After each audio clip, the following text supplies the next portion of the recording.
আমি প্রথমে স্মরণ করতে চাই শহীদ রাষ্ট্রপতি জিয়া রহমানকে, যার নেতৃত্বে জাতীয়তাবাদী কৃষক দল প্রতিষ্ঠিত হয়েছিল।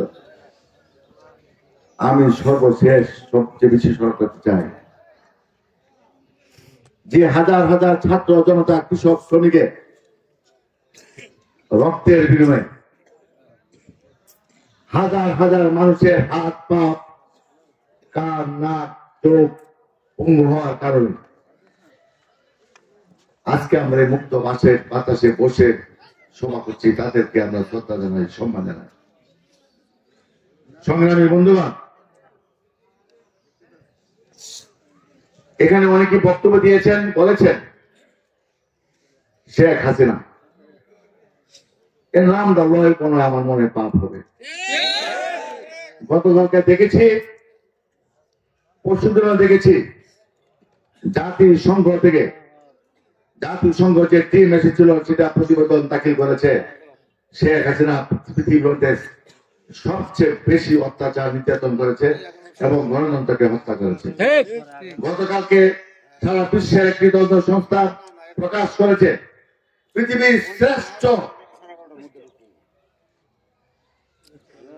পৃথিবীর সবচেয়ে বড় শহরে শাসক হচ্ছে, খুনি সরকার হচ্ছে, গণতন্ত্র হত্যাকারী হচ্ছে শেখ হাসিনা। আমি শুধু এই কথাটাই বলতে চাই, এর অনেক গণ্যমান্য ব্যক্তিবর্গ, মন্ত্রী এখানে আছেন, শিক্ষিত মানুষ এখানে আছেন।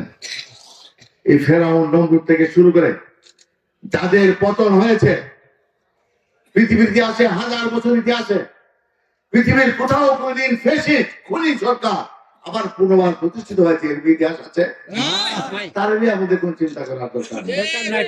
আমি লক্ষ্য করছি এই কালিয়াগা প্রতিষ্ঠিত নেত্রকোনা শহরে লক্ষ্য করছি যে 17 বছর আওয়ামী লীগ শাসন করে বিএনপির উপরে যে ঋণ স্টিম রুলার চালিয়েছিল, হাজার হাজার নেতা কর্মীকে হত্যা করেছে, শত শত নেতা কর্মীকে গুম করা হয়েছিল, লক্ষ লক্ষ মানুষকে জেলখানা বন্দী করা হয়েছিল, কিন্তু সারা বাংলাদেশে বিএনপির শহীদ একজন শহীদ আওয়ামী লীগে যোগদান করে না।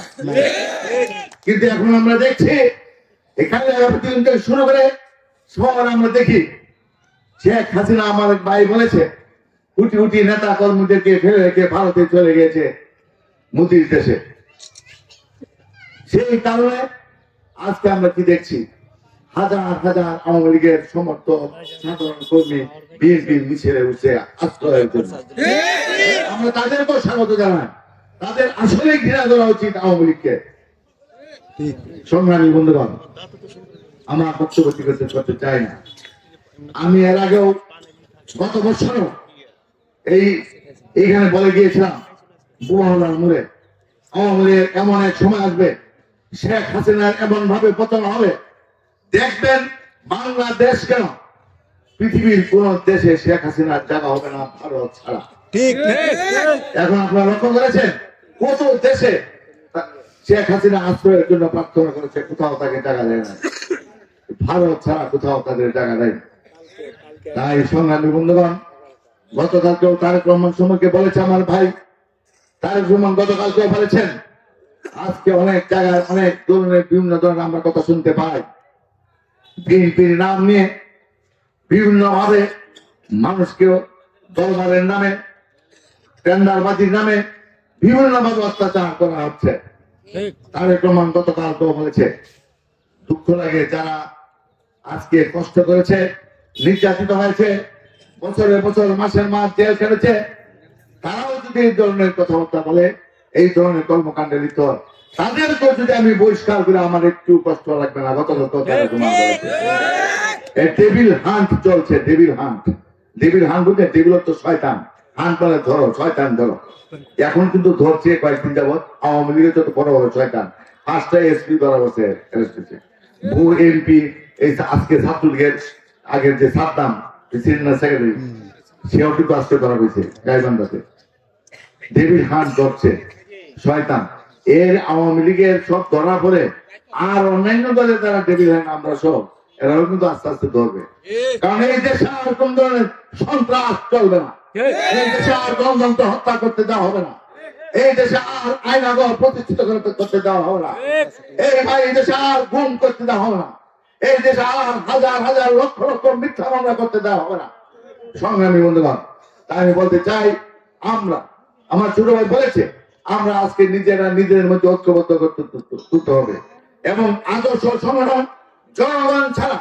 কারণ আওয়ামী লীগের শেখ মুজিবের পতনের পরে, শেখ মুজিবের মৃত্যুর পরে এই দেশে নিল্লা করার জন্য কোন লোক ছিল না। তার কারণ শেখ মুজিব 15,000 রাজনৈতিক নেতা কর্মী হত্যা করেছিল, 15,000 মুক্তিযোদ্ধাকে হত্যা করেছিল, লক্ষ সমস্ত রাজনৈতিক নিষিদ্ধ ঘোষণা করেছিল, একদলীয় শাসন ব্যবস্থা কায়েম করেছিল। কিন্তু জিয়া রহমান বহুদলীয় গণতন্ত্র প্রতিষ্ঠা করেছিল বলে তার মৃত্যুর পর লক্ষ লক্ষ মানুষ তাদের অংশগ্রহণ করেছিল। বাংলাদেশের হাজার হাজার লক্ষ লক্ষ মানুষ এক জিয়া লোকান্তরের লক্ষ্য জিয়া হয়েছিল। আর বেগম খালেদা জিয়াও দুই একবার পদত্যাগ করেছেন। দেশ থেকে আমরাও পালাইতে হয় না, আমার নেত্রী পালাই নাই, কোন নেতা কর্মী পালাই নাই। আর এইবার শেখ হাসিনা পদত্যাগ করছে, দেশ থেকেও পালাইছে। সারা বাংলাদেশে একটি স্পট মিছিল হয় নাই। সংগ্রামী বন্ধুগণ, এখানে বিএনপি আওয়ামী লীগের পার্থক্য। বিএনপি হল জনগণের দল, জনগণকে ভালোবাসতে হবে, জনগণ আমাদের পাশে আসবে। এখন পর্যন্ত জিয়া রহমান 81 সনে কি তাকে হত্যা করা হয়েছে। এই দেশের 75% মানুষ, 75% মানুষ এখনো জিয়া রহমানকে ভালোবাসে। জিয়া রহমানের নামের উপরে কিন্তু আমরা রাজনীতিরা করতেছি। জিয়া রহমানকে ভালোবাসলে এই দেশের সাধারণ মানুষ বিএনপির পতাকা তলে আছে। তাই সেই দিকে লক্ষ্য রেখে বারবার তারেক রহমান বলছে, জনগণের দল, আমরা জনগণের সকল ক্ষমতার উৎস, আমরা বিশ্বাস করি। এই জন্য আমাদেরকে জনগণকে দুঃখ দেওয়া যাবে না, কষ্ট দেওয়া যাবে না, কাউকে হয়রানি করা যাবে না, কোন নেতা কর্মীর মাধ্যমে কোন সাধারণ মানুষকে নির্যাতন করা যাবে না। সকালকে ঐক্যবদ্ধ হয়ে আগামী নির্বাচনে যাতে আমরা ক্ষমতা আসতে পারি, সেই লক্ষ্যে কাজ করার জন্য সকলকে ঐক্যবদ্ধ থাকার জন্য আমার আহ্বান রেখে সকলকে আবার ধন্যবাদ জানিয়ে এবং আজকে এখানে আমাদের